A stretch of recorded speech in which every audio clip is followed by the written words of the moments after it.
Hi BookTube, it's Amy. So I was tagged a couple of weeks ago by Catherine from the channel Taking Tea with Catherine to do this dark academia book tag. Now I'm somewhat familiar with the concept of dark academia, with the aesthetic of dark academia, and I first learned about it a few months ago, which led me to read The Secret History by Donna Tartt and to also begin following some dark academia accounts on TikTok. And so you could say I'm sort of a fan of dark academia, even though I had some trouble with the first question here. And so the first question here is asking what my favorite dark academia book plus movie is. And although I like the aesthetic, I like the look, I find, it interesting and attractive that sort of late 19th century, early to mid 20th century fashion and aesthetic, and that desire of learning, that love of learning that appears in books. I realized I haven't really read a lot that could be classified as dark academia. And I've watched a few different tags and I've seen people talk about The Secret History by Donna Tartt, which I've read. I've seen people talk about The Name of the Rose by Umberto Eco. I think I've even seen someone talk about Gustave Flaubert's novel, Bouvard and Pichet, which could sort of be considered dark academia because it is about a love of learning, even if it's not necessarily in an educational setting. But I was scanning my shelves and I couldn't really come up with much on my shelf that I think I could classify as dark academia, apart from The Secret History by Donna Tartt, which is sort of one of those cornerstone texts of the dark academia literature. And so I don't really have an answer for this one. Certainly there are many books on my shelves that deal with the love of learning, but they're largely nonfiction. They're biography and they're memoir, and I'm not sure if we can really talk about a nonfiction text as fitting into the dark academia aesthetic. Because if we could, then perhaps things like the memoirs of Simone de Beauvoir would fit into dark academia because they do have quite a dark subject matter, but especially Memoirs of a Dutiful Daughter is heavily focused on her educational experience. And I mean, it's certainly, quote, set in an earlier era in the 1920s and the 1930s, but once again, it's nonfiction and it's someone's real life. And so I don't know if we can really pull that into a new genre or an aesthetic like dark academia. But I've got other books on my shelves that I think if they were fiction, they would fit into this genre, but they are not fiction, they are nonfiction. And so I don't think they can really be pulled into a genre like this. But moving on to the second question here, what dead poet would you like to have a drink with? And I have not been a big fan of poetry in the past, but in the past year I've gotten more into poetry, and I think the first answer that comes to mind for me here is William Wordsworth, but only if his sister Dorothy is also there having a drink with us. Just because I've been reading Dorothy Wordsworth's journals over the past couple of months, and I read some of Wordsworth's poetry and a couple biographies about him and Coleridge, and so I've become quite interested in his poetry and in the relationship he had with his sister, and in the role that Dorothy Wordsworth had in influencing her brother's poetry. And so I think it would be quite interesting to sit down with them, talk about the poetry, but also talk about, what it's like to live in that area in England in that period in time. And they just seem like quite interesting people. And I think the conversation would definitely be interesting, definitely be geared towards, art and politics and literature, which I think would be quite enjoyable. So the third question here is asking about what your favorite painting or sculpture is. And I'm not the sort of person who has a single favorite painting.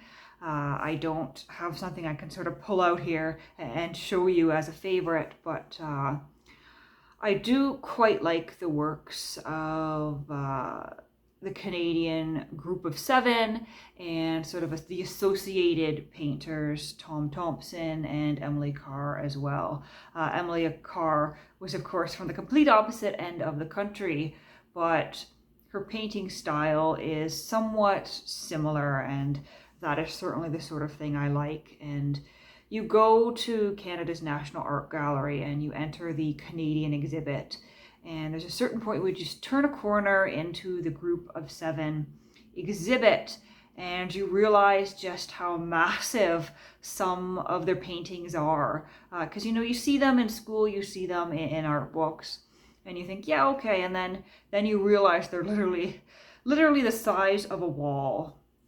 And I think one of the things that draws me to their paintings is they're all something that I feel I've seen before. I've stood in nature and seen such a scene, if not exactly that scene, but at the same time, they're not quite reality. They're almost a dreamlike, idealized version of reality, of that landscape. And so just for me, they're awe-inspiring when you actually see them in person.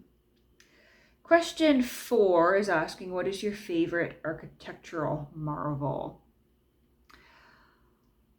So I love cathedrals, old churches, old sort of Gothic buildings, and I do quite like Canada's Parliament buildings, particularly the Parliamentary Library, which is actually the only original part of Centre Block left. And so the Canadian Parliament buildings were originally built in the 19th century, but during the First World War, for reasons that are still unknown, Centre Block actually burnt down in 1916. And I think the most logical theory is that the fire perhaps started from a pipe or a cigarette or a cigar of some sort in the reading room. But regardless of what caused the fire, the original Centre Block did burn down, with the exception of the Parliamentary Library. There was a heavy metal door that was pulled shut just in time, which protected that part. And even the rebuild with the Peace Tower to honor the end of the First World War is quite beautiful to me. And if I had to choose, I would say the Parliament buildings are my favorite. Question 5, what Shakespeare play would you want to be the lead in? So I am not an actor. I wouldn't want to act at all. I would find the experience deeply uncomfortable. But I suppose if I had to choose, it might be fun to be the lead in Macbeth, if only because that is my favorite Shakespeare play and it has some of, I think, Shakespeare's best lines, or at least the lines I find the most entertaining. Question 6 asks, how many languages do you speak and which language would you most like to learn? So unfortunately, I am only fluent in English, but I would like to learn French, and that's been on my radar for quite a while. I learned a little bit of French in Ontario's public school system, as you do, but that was French taught by people who had gone to school and studied to become French teachers, and in many cases they weren't even native French speakers. French was their second or even third language, and so you're learning French from someone who's not actually French.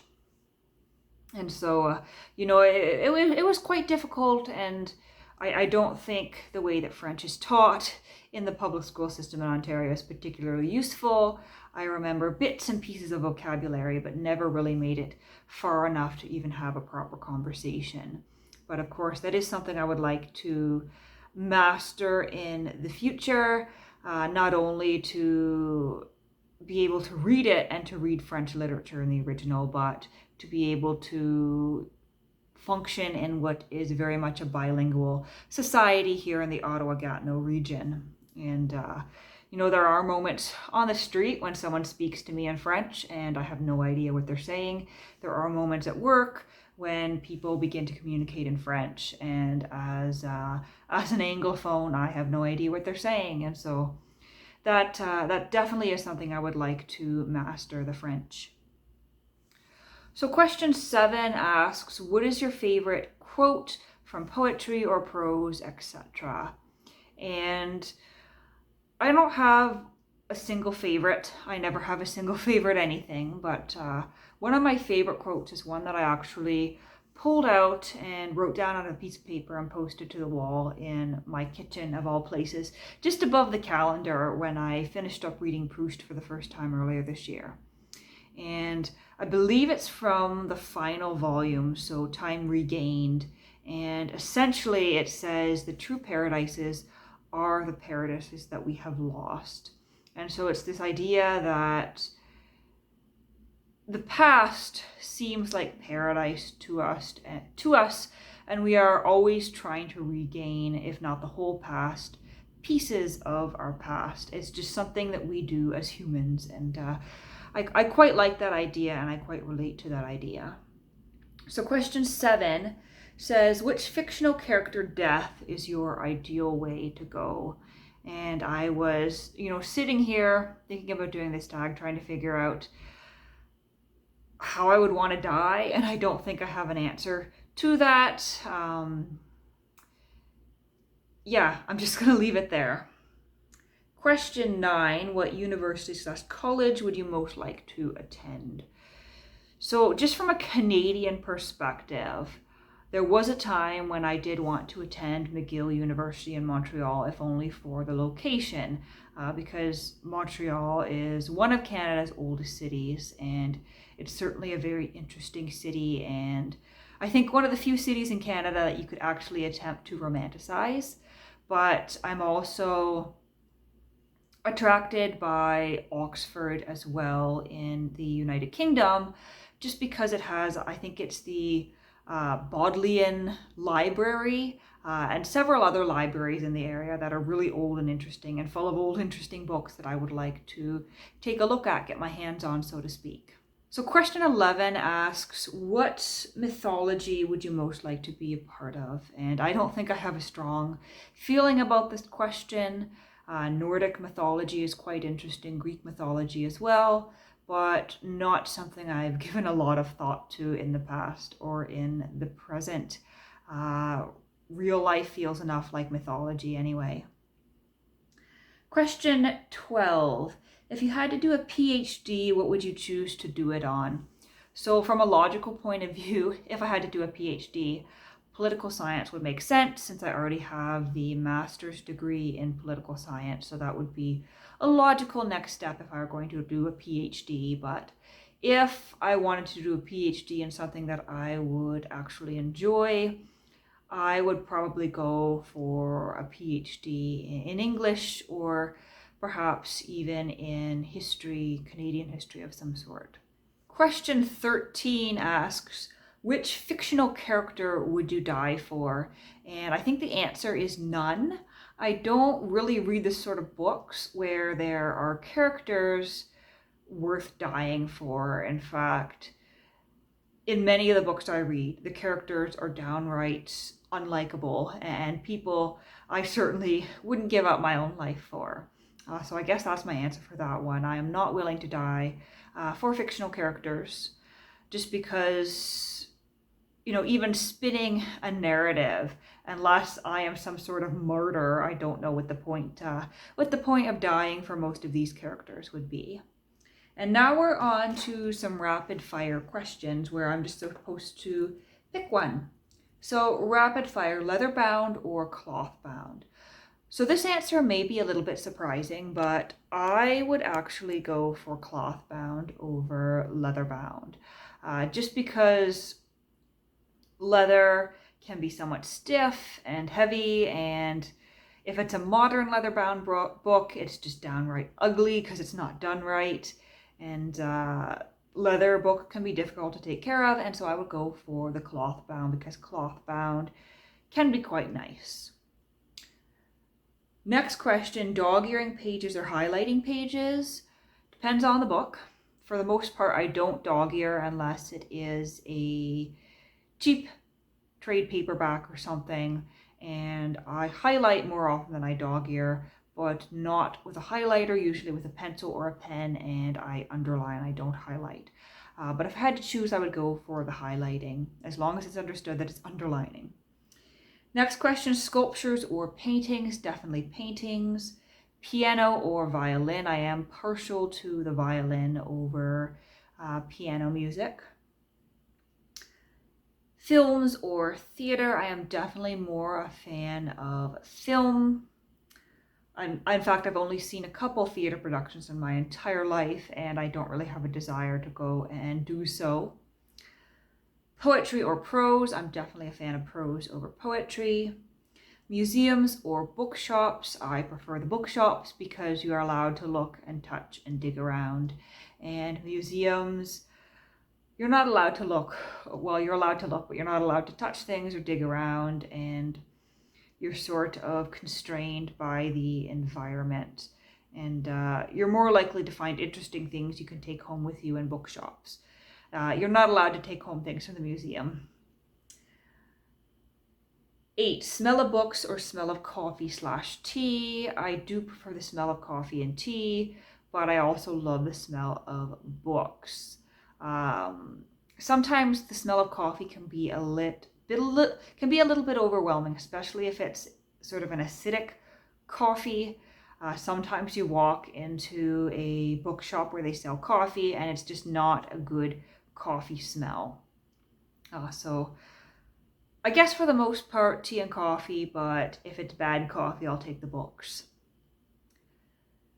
Fountain pen or typewriter? I do own a couple of fountain pens, and so I would take the fountain pens over the typewriters just because typewriters are clunky, requires a lot of pressure to get those keys down, and unless you've got some excellent distributor somewhere, you physically can't use them because the ink ribbons and whatnot are not available. And if you do find ink ribbons brand new, they're often from an old warehouse somewhere and dried out.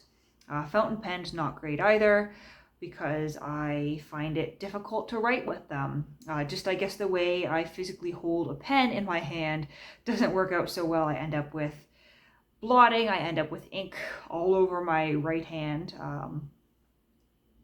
So yeah, definitely ballpoint pens for me, but if I had to choose, I would go with a fountain pen just because they do look interesting and, they're sort of fun to use even if I do make a mess. And 10, new or used books. Definitely used books. I think you can tell from my channel and from what I read that I definitely do prefer the used books. I like the look and the smell of used books over new, and I enjoy the excitement and the process of finding those used books, finding those older books that other people perhaps wouldn't know about and that you certainly wouldn't find in a new bookshop. So this has been the Dark Academia book tag. A lot of people have already done this, so I won't tag anyone, but if you haven't done it yet and if you'd like to, certainly hop in and do this tag.